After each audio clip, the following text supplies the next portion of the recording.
عدو مبين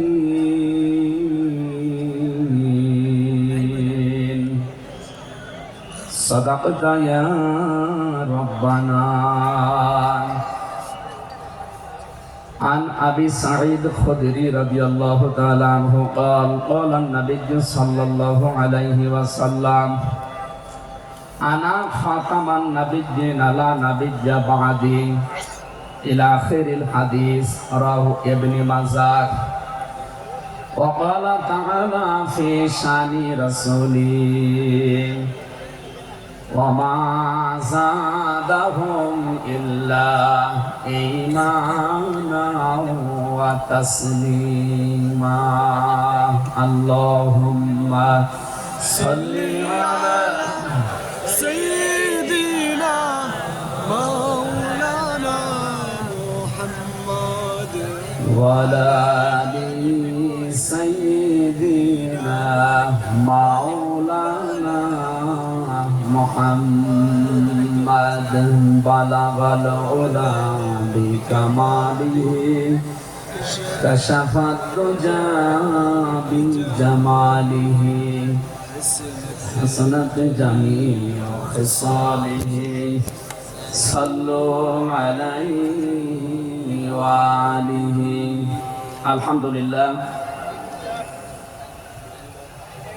আঞ্জুমানে খেদমতে কোরআন সিলেট 3 দিন ব্যাপী ঐতিহাসিক তাফসীরুল কোরআন মাহফিল এমসি কলেজ ময়দানে সমাপনী রজনীর স্বনামধন্য সভাপতি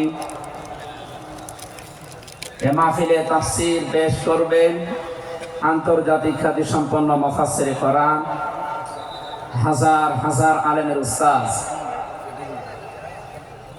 শায়েখ সৈয়দ কামাল উদ্দিন জাফরি আতালাল্লাহু উমরাহু ওয়া বারাকাল্লাহু ফি হায়াতি।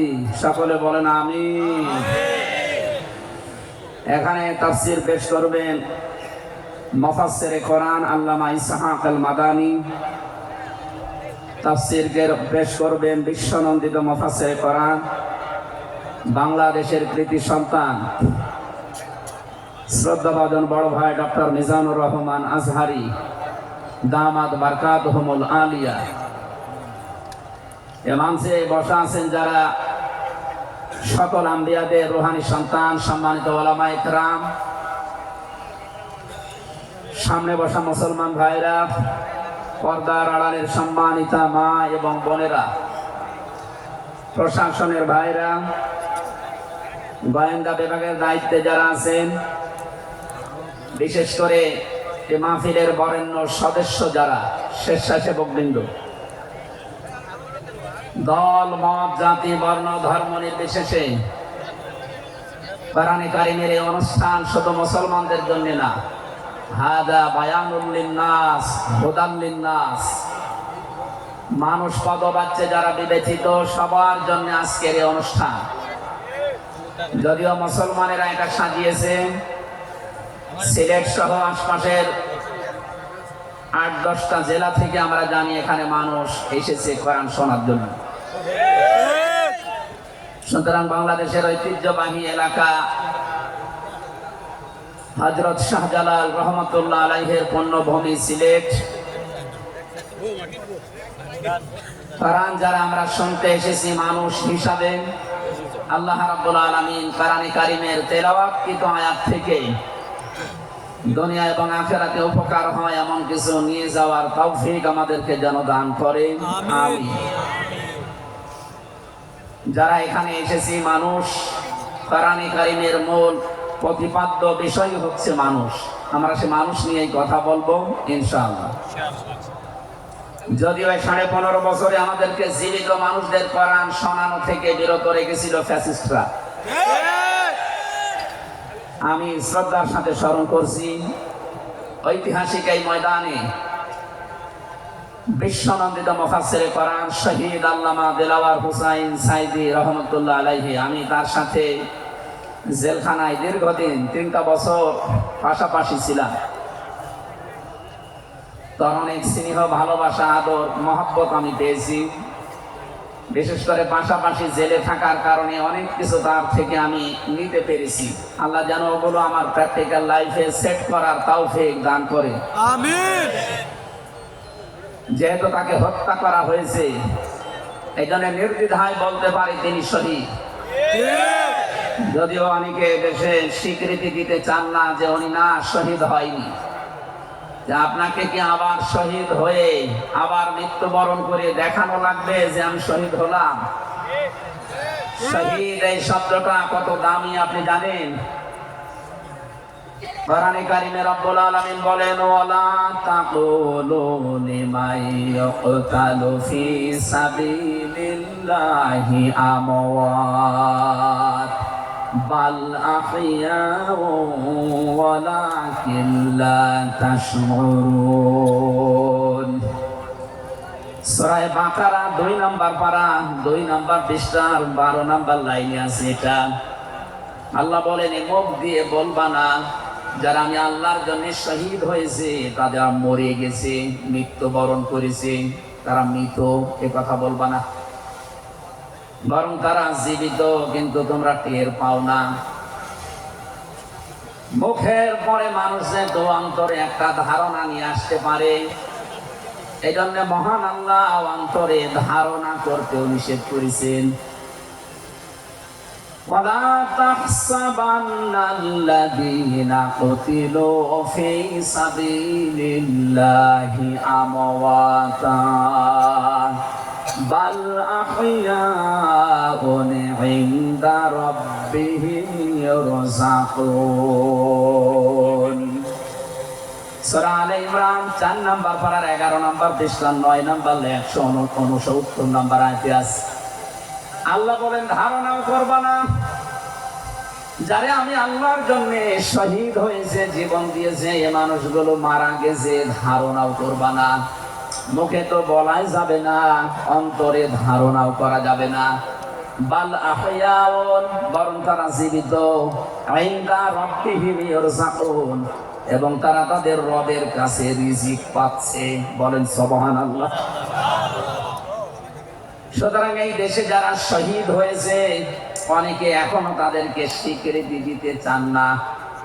বিশেষ করে 2006 সালের 28 অক্টোবর থেকে শুরু করে 2024-এর 5 আগস্ট পর্যন্ত এ দেশের জন্য, মানবতার জন্য, ইনসাফের জন্য, ন্যায় বিচারের জন্য, মানবতার জন্য, বৈষম্য দূর করার জন্য যারা জীবন দিয়েছে, নির্দ্বিধায় আমরা বলতে পারি এই মানুষগুলো শহীদ। শহীদ আবু সাইদ, শহীদ মুগ্ধ, শহীদ রায়হান, শহীদ ফয়সাল,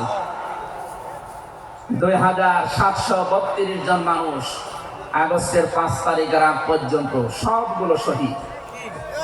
আল্লাহ যারা শাহাদাতের সর্বোচ্চ মাকাম তাদেরকে নসিব করেন, বলেন আমিন। শহীদ আল্লামা দেলাওয়ার হোসাইন সাইদি রহমতুল্লাহ আলাইহি যদি বেঁচে থাকতেন আজকের এই সিলেটের ময়দানে তিনি আসতেন। কোরআনে কারীম শুনে হাজারো মানুষ হয়তো দিনের দিশা পেত। জালেমরা তাকে ধোঁকা দিয়ে জেল থেকে বের করেছিল, আমার সামনে দিয়ে বের করে নিয়ে গিয়েছিল।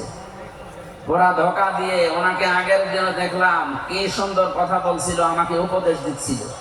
পরের দিন শুনলাম যে না, উনি অসুস্থ। পুরাটাই বানোয়াট।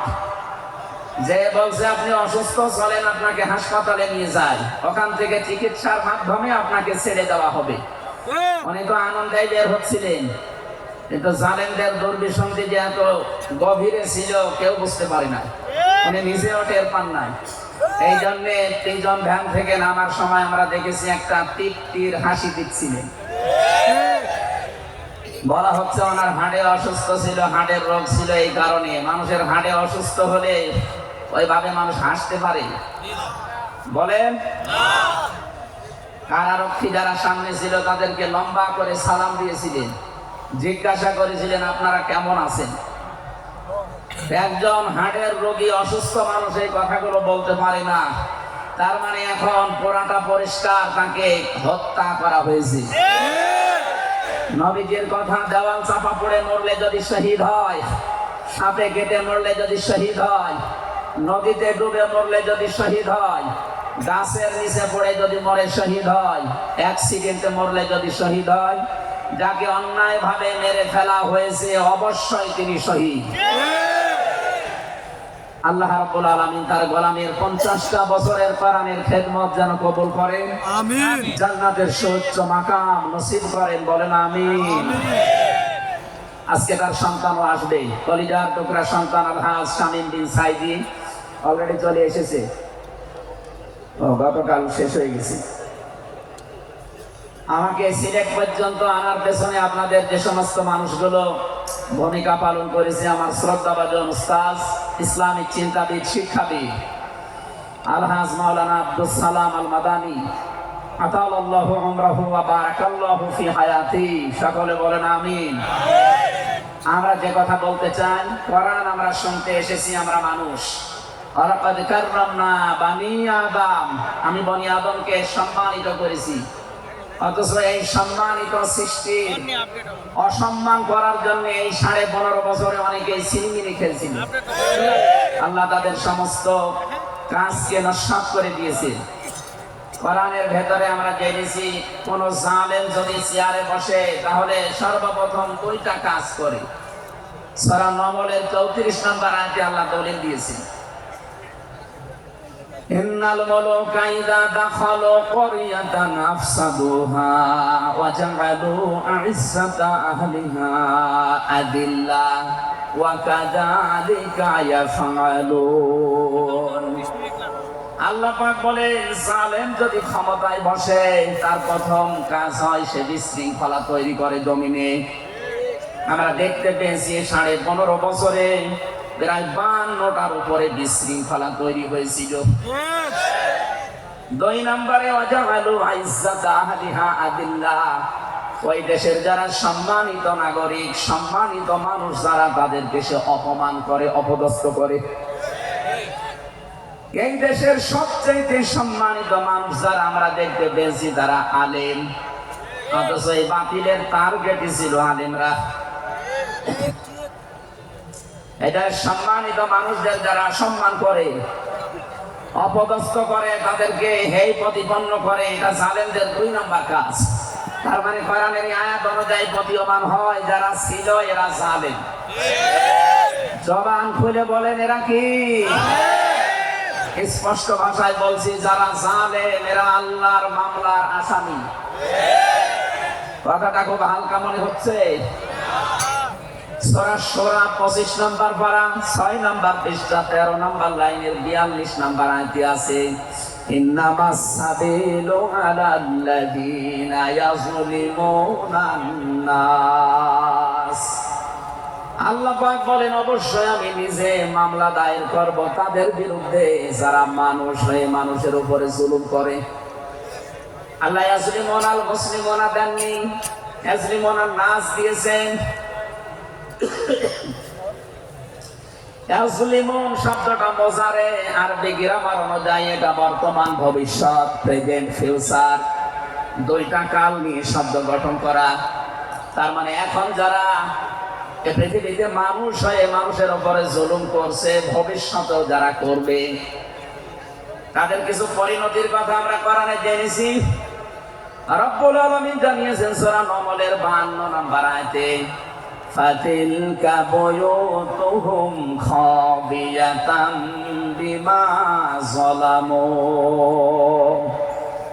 হে নবী, একটু তাকান জালেমদের এই বাড়ির দিকে। এই সেই ঘরগুলো জুলুম করার কারণে ঘর আমি আজ পরিত্যক্ত বানিয়ে দিয়েছি, জনশূন্য করে দিয়েছি, ওজার গৃহ বানিয়ে দিয়েছি। সিলেটবাসী আয়াতটা যে কত বাস্তব, যদি এটা লূত নবী আলাইহিস সালামের উম্মতদেরকে ইশারা দিয়ে আল্লাহ নাযিল করেছিলেন। আমার আয়াতটা পড়ার পর ব্যাখ্যা বিশ্লেষণ দেখার পরে মনে হচ্ছে 2024 সালের 5 আগস্টের বিকাল বেলা আল্লাহ আবার নাযিল করেছেন। আল্লাহ যেন তার কুদরতি আঙ্গুল দিয়ে দেখাচ্ছেন, এই সেই ঘরগুলো খাবিয়াতান, আমি জনশূন্য করে দিয়েছি, পরিত্যক্ত বানিয়ে দিয়েছি। বিমা যালামু, জালেমদের জুলুমের কারণে। এর বাস্তব প্রমাণ আমি কুষ্টিয়ায় হানিফ সাহেবের বাড়িটা দেখতে পেয়েছি।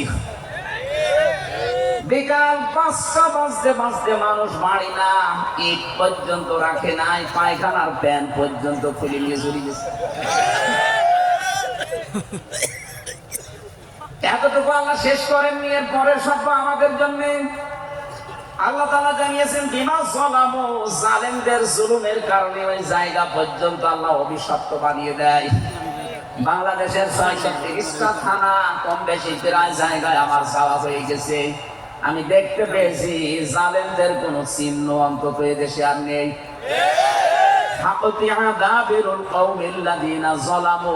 আল্লাহ বলেন জালেমদের শিকড় কাটা হয়ে গেছে। এটা বছর এর ফাইল বা কর্তা জানা নেই। আল্লাহ বলেন জালেমদের শিকড় কাটা হয়ে গেছে, কে কেটেছে জানা নেই। সারা দেশে জালেমদের বাড়ি ঘরগুলোর দিকে এখন একটু তাকান। আমি তো যেই কয়টার দিকে তাকালাম দেখি মানুষ ৮-৯ জন ১০ জন করে যায়, কেউ এদিকে কেউ এদিকে কেউ এদিকে, সব মনে হচ্ছে জামাতবদ্ধ টয়লেট চলছে। আল্লাহ জালেমদের বাড়ি পর্যন্ত অভিশপ্ত এমনি করে নাই, আমাদেরকে শিক্ষা দিতে চেয়েছেন এটা। এদের এত বড় শিকড় যদি সমূলে আমি উপড়িয়ে ফেলতে পারি, ইন্না ফি যালিকা লাআয়াতাল লিকাউমিন ইয়ালামুন। এখানে লামে তাকিদ আছে, এখানে কত আলেম বসে আছে। শব্দ শুরুই করেছেন আল্লাহ ইন্না দিয়ে, মাঝখানে লামে তাকিদ দিয়েছেন। আল্লাহ পাক বলেন অবশ্যই এর ভেতরে শিক্ষা আছে। কাদের জন্য? যারা জ্ঞানী সম্প্রদায়।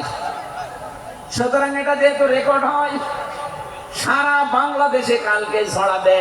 সবাইকে উদ্দেশ্য করে বলছি, জালেমদের এত বড় শিকড় যদি আল্লাহ কেটে ফেলতে পারে, আগামীতে যারা চেয়ারে বসবেন ক্ষমতায়, তারা খুব চিন্তা ভাবনা নিয়ে রাষ্ট্র চালাবেন। আপনার দ্বারা যেন জনগণের উপরে জুলুম হয়ে না যায়। যদি আপনার দ্বারা জুলুম হয়, আগামী ৫ বছর পরে আপনার বাড়িও দেখবেন শ্মশান হয়ে গেছে। আমি আশা করি আমার বক্তব্য আপনারা বুঝেছেন, এবং রেকর্ড হওয়ার পরে যারা শুনবে তারাও বুঝবে। আমি এটা বলতাম না, আমি দেখতে পাচ্ছি কিছু মানুষ ইদানিং উলট পালট কথা বলছে। এই কারণে আমি ইঙ্গিত দিলাম, এখনই যদি আপনি এরকম কিছু বলেন, কিছুদিন পরে বলতে পারেন না। গতকালকে এক নেতা এইটা জানিয়েছে যে ১৫ বছর তো কোরআনের অনুষ্ঠানে অনুমতি লাগতো, আমরা যদি আসতে পারি অনুমতি দেব না। আপনি এ কথা বলবেন আমরা জানি, কিছুদিন পরে বলতে পারলেন না, আগেই বলে দিলে মানুষ তো সব জেনে ফেলবে।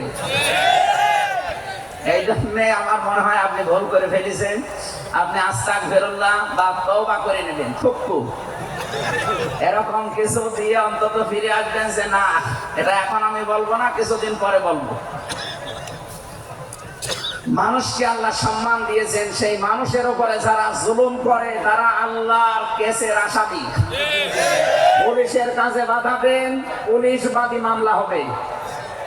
আর যারা মানুষ হয়ে মানুষের উপরে জুলুম করে তারা আল্লাহবাদী মামলার আসামি। আল্লাহ কিন্তু ইয়াজলিমুনা আল মুসলিমুনা দেননি, যে মুসলমানদের উপরে যারা জুলুম করে ইয়াজলিমুনা নাস দিয়েছেন। বলেন তো হিন্দু কি মানুষ না? আরো আজকে বলেন। এই যে বাইরের দেশের যে সমস্ত আন্তর্জাতিক রিপোর্ট গুলো আছে, ভয়েস অফ আমেরিকা এবং মাইক্রোসফট, সব খ্রিস্টানরা ইহুদিরা এরা চালায়। এরা রিপোর্ট দেখছে সারা বিশ্বের ২৫৭টা দেশের ভেতরে সবচাইতে নিরাপদে সাম্প্রদায়িক সম্প্রীতি নিয়ে বাস করছে বাংলাদেশের মানুষ। অথচ এই ৫৪ বছর মিথ্যাচার করে বিশ্বের মোড়লদের কাছে আমাদেরকে অনেকেই কালার করার চেষ্টা করেছে। তারা এতদিন মানুষকে শুনিয়েছে বাংলাদেশে সংখ্যালঘু নির্যাতন হয়, এটা তাহা মিথ্যা কথা। যারা এটা ছড়িয়েছেন সারা বিশ্ব তাদেরকে এখন ধিক্কার দিচ্ছে, ঘৃণা জানাচ্ছে। তারা বলছে এই বাংলাদেশ নিয়ে যারা মিথ্যাচার করছে ওদের জন্মটাই মিথ্যার উপরে। আপনি মাইক্রোসফট দেখেন, তারা তো রিপোর্ট দিয়েছে সারা বিশ্বের সবচাইতে বেশি মিথ্যা তথ্য ছড়ানো হয় ভারতে। আমি নাম নিতে চাইছিলাম না, বেরিয়ে গেছে। ওদের নাম আমার নিতে মনে বলে না। আমি ঘৃণা করি ওদের উগ্রপন্থী কিছু মানুষকে। হিন্দু ভাইরা আমাদের শত্রু না, কিছু উগ্র আছে যারা জঙ্গি, ওরা এই নামটা মুসলমানদেরকে দিয়েছে, অথচ সবচাইতে বড় জঙ্গি এই উগ্র হিন্দুরা। এদের কারণে আজ হিন্দু সমাজেরও বদনাম হয়ে যাচ্ছে। পরিষ্কার কথা শোনেন বাংলার মানুষেরা, একটা মুসলমানকে যদি আঘাত করেন একটা গুনাহ হবে, কোন মুসলিমের গায়ে হিন্দুর গায়ে যদি আঘাত করেন ডবল গুনাহ হবে। একটা জুলুমের গুনাহ আর একটা আমানতের খেয়ানত করার গুনাহ। তারা আমাদের কাছে আমানত না, কথা বলেন না কেন? অথচ 15.5 বছরে আমরা আমানতের অনেক খেয়ানত করে ফেলেছি। আগামীতে এই খেয়ানত হবে না ইনশাআল্লাহ। বিশ্ব ইসলামী আন্দোলনের সর্বজন শ্রদ্ধাভাজন নেতৃত্বে যিনি আছেন, আপনাদের সিলেট বিভাগের কৃতি সন্তান, উনি অলরেডি জানিয়ে দিয়েছেন এদেশে যদি ইসলাম আসে সবচাইতে বেশি নিরাপদে থাকবে অমুসলিমরা। এই জন্য গাইবান্ধায় দেখলাম একটা অনুষ্ঠানে, তার আগে একজন হিন্দু পুরোহিত ঠাকুর বক্তব্য দিচ্ছিল যে এই দেশে আগস্টের 5 তারিখের পর থেকে সবচাইতে বেশি নিরাপদে আছি আমরা অন্য ধর্মের লোকেরা। আমরা একথা বিশ্বাস করি, যদি দেশে ইসলাম আসে সবচাইতে বেশি নিরাপদে থাকতে পারবো আমরা। এই জন্য তারাও মনে প্রাণে ইসলাম এদেশে কায়েম হোক এটা চাচ্ছে, বলেন আলহামদুলিল্লাহ। এই জন্য হিন্দুরা আমাদের শত্রু না। আল্লাহ বলেন যারা মানুষ হয়ে মানুষের উপরে জুলুম করে, অত্যাচার করে, এরা আমি আল্লাহর মামলার আসামি। যারা বিশ্বজিৎকে হত্যা করেছেন তিনি আমার সাথে জেলখানায় 3 বছর ছিল, সে ফাঁসির মামলার আসামি। এখন 30 বছর তারা জেল খাটা লাগবে, যাবজ্জীবন জেল হয়ে গেছে। শাওন ছেলেটার নাম, বাড়ি খুলনা, আমাকে মাঝে মাঝে এই তালিকা করার জন্য আসতো, আমাদের রাইটার ছিল।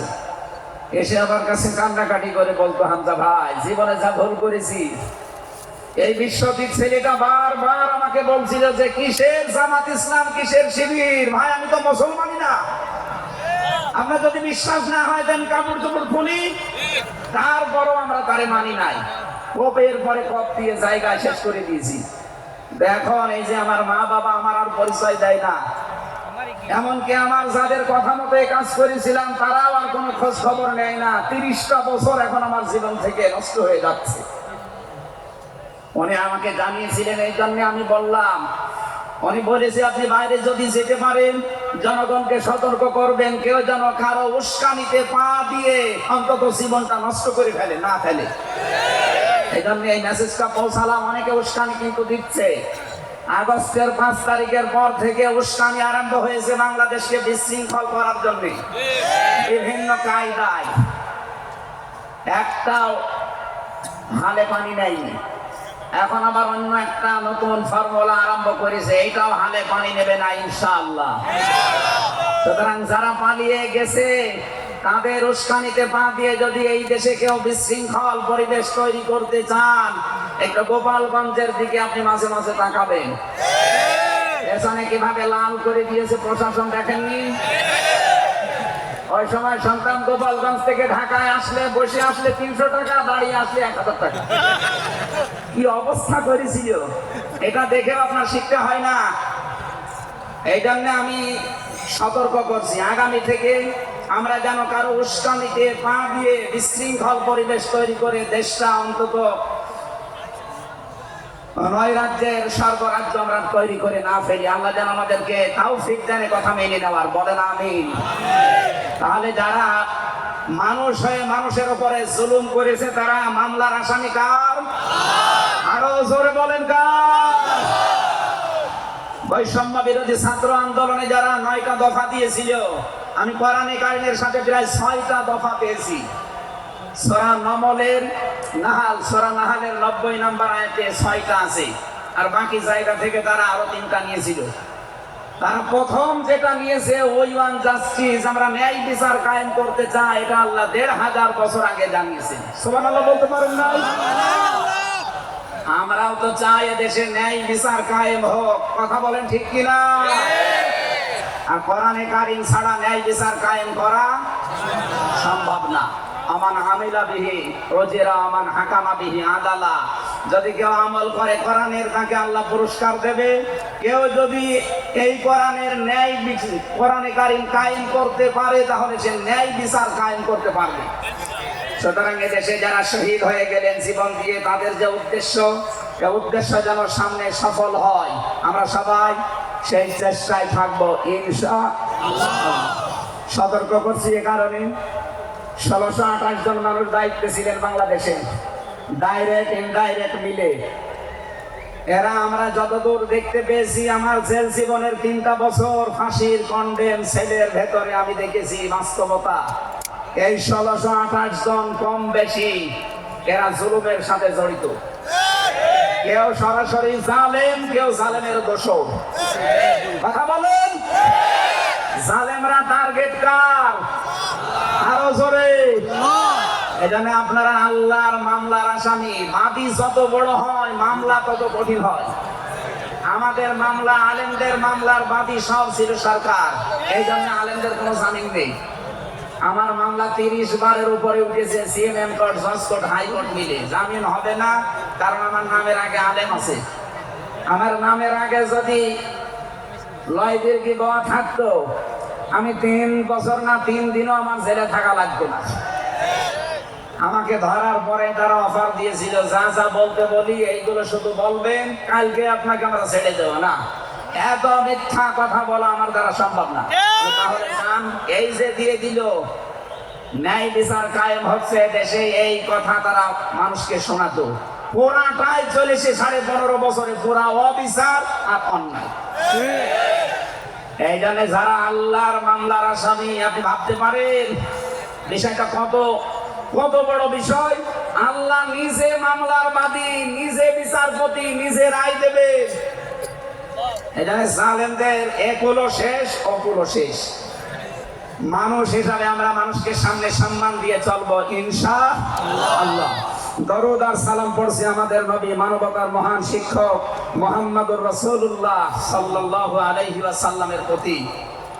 বিশ্ব নবীকে আল্লাহ পড়া কোরআন শরীফে, এটা কোরআনের যে আয়াত পড়লাম আমরা, সূরা বাকারার 208 নম্বর আয়াত আমরা তেলাওয়াত করেছি। এই কোরআনে কারীম পড়তে হলে প্রতিটি অক্ষর, 29টা অক্ষর আমরা আছে জানি আরবি, প্রতিটি অক্ষর দিয়ে নবীজিকে আল্লাহ ডাক দিয়েছেন একটা সুন্দর এবং উত্তম নাম নিয়ে। বিশ্ব নবীকে আল্লাহ আলিফ দিয়ে জানিয়েছেন আহমদ, তিনি প্রশংসিত। বা দিয়ে আল্লাহ জানিয়েছেন আমার নবী বাশীর, তিনি সুসংবাদদাতা। তা দিয়ে আল্লাহ জানিয়েছেন আমার নবী মুত্তাকি, তিনি পরহেজগার। সা দিয়ে আল্লাহ পাক জানিয়েছেন আমার নবী মুদ্দাসসির, তিনি কম্বলওয়ালা। জিম দিয়ে আল্লাহ জানিয়েছেন আমার নবী জামিল, সুন্দর। হা দিয়ে আল্লাহ জানিয়েছেন আমার নবী হামিম, অন্তরঙ্গ বন্ধু। খ দিয়ে আল্লাহ জানিয়েছেন আমার নবী খাতামান নাবিয়্যিন, শেষ নবী। এভাবে বলতে বলতে সর্বশেষ অক্ষরে যে দেখবেন ইয়া, আল্লাহ জানিয়েছেন ইয়াসিন। বলেন আল্লাহু আকবার। তাফসীরে কাবীর আল্লামা ফখরুদ্দীন রাজি রাহমাতুল্লাহ আলাইহি এই সিন শব্দের তিনি 5টা ব্যাখ্যা দিয়েছেন। তিনি লিখেছেন সিন মানে সাজ্জিদুল আলামিন, সিন মানে সাজ্জিদুল বাশার, সিন মানে সাজ্জিদুল কাউনাইন, সিন মানে সাজ্জিদুল আম্বিয়া, সিন মানে সাজ্জিদুল মুরসালিন। এক একটা শব্দের ভেতরে হাজার হাজার কথা তিনি দিয়েছেন। আমি একটা বলছি, সিন মানে সাজ্জিদুল আলামিন, শুধু আলম না, আলামিন বহু বচন। এই পৃথিবীতে 257টা রাষ্ট্র আছে। যত জগৎ আল্লাহ বানিয়েছেন, আপনি যে জগতেই বাস করেন না কেন, মুহাম্মদুর রাসূলুল্লাহকে আপনাকে নেতা মানা লাগবে, আদর্শ মানা লাগবে। কারণ আল্লাহর ঘোষণা দেওয়া নেতা একজন। আল্লাহ পৃথিবীর অন্য কাউকে হে নেতা এ শব্দ বলেননি। শুধু আমাদের নবী, আপনার নবী মুহাম্মদুর রাসূলুল্লাহকে জানিয়েছেন ইয়াসিন, হে নেতা। আয়াতের তাফসিরে আমি আরেকটা আয়াত পেয়েছি সূরা হুদ 12 নাম্বার পারা 12 নাম্বার পৃষ্ঠার প্রথম নাম্বার লাইনের 98 নাম্বার আয়াত। এটা তাফসিরে ফি জিলালিল কোরআনে পাবেন। আমি সামারাইজ করে বলছি, যদিও ফেরাউন সম্পর্কে এটা নাযিল হয়েছে, সাইয়্যিদ কুতুব রাহমাতুল্লাহ আলাইহি তাফসীর করতে গিয়ে তিনি লিখেছেন, যেই নেতা জাহান্নামে যাবে কিয়ামতে, ওই দলের নেতার যত অনুসারী আছে, যত মানুষ তাকে অনুসরণ করত, সব অনুসারীরা তার সাথে জাহান্নামে যাবে। এটা বাংলাদেশের সাথে খুব দরকার, এই জন্য আমি সতর্ক করলাম। আপনার বিবেকের কাছে প্রশ্ন করে এটা নেতা নির্বাচন করবেন, এটা দুনিয়ার বিষয় হলে আমি বলতাম না, এটা আখিরাতের সাথে রিলেটেড। যার নেতা ঠিক নেই, ওই নেতা যদি জাহান্নামে যায়, ইয়াকদুমু কওমাহু ইয়াউমাল কিয়ামাতি ফাআওরাদাহুমুন নার ওয়া বিইসাল বিরদুল মাওরুদ। জোরে বলেন আল্লাহু আকবার।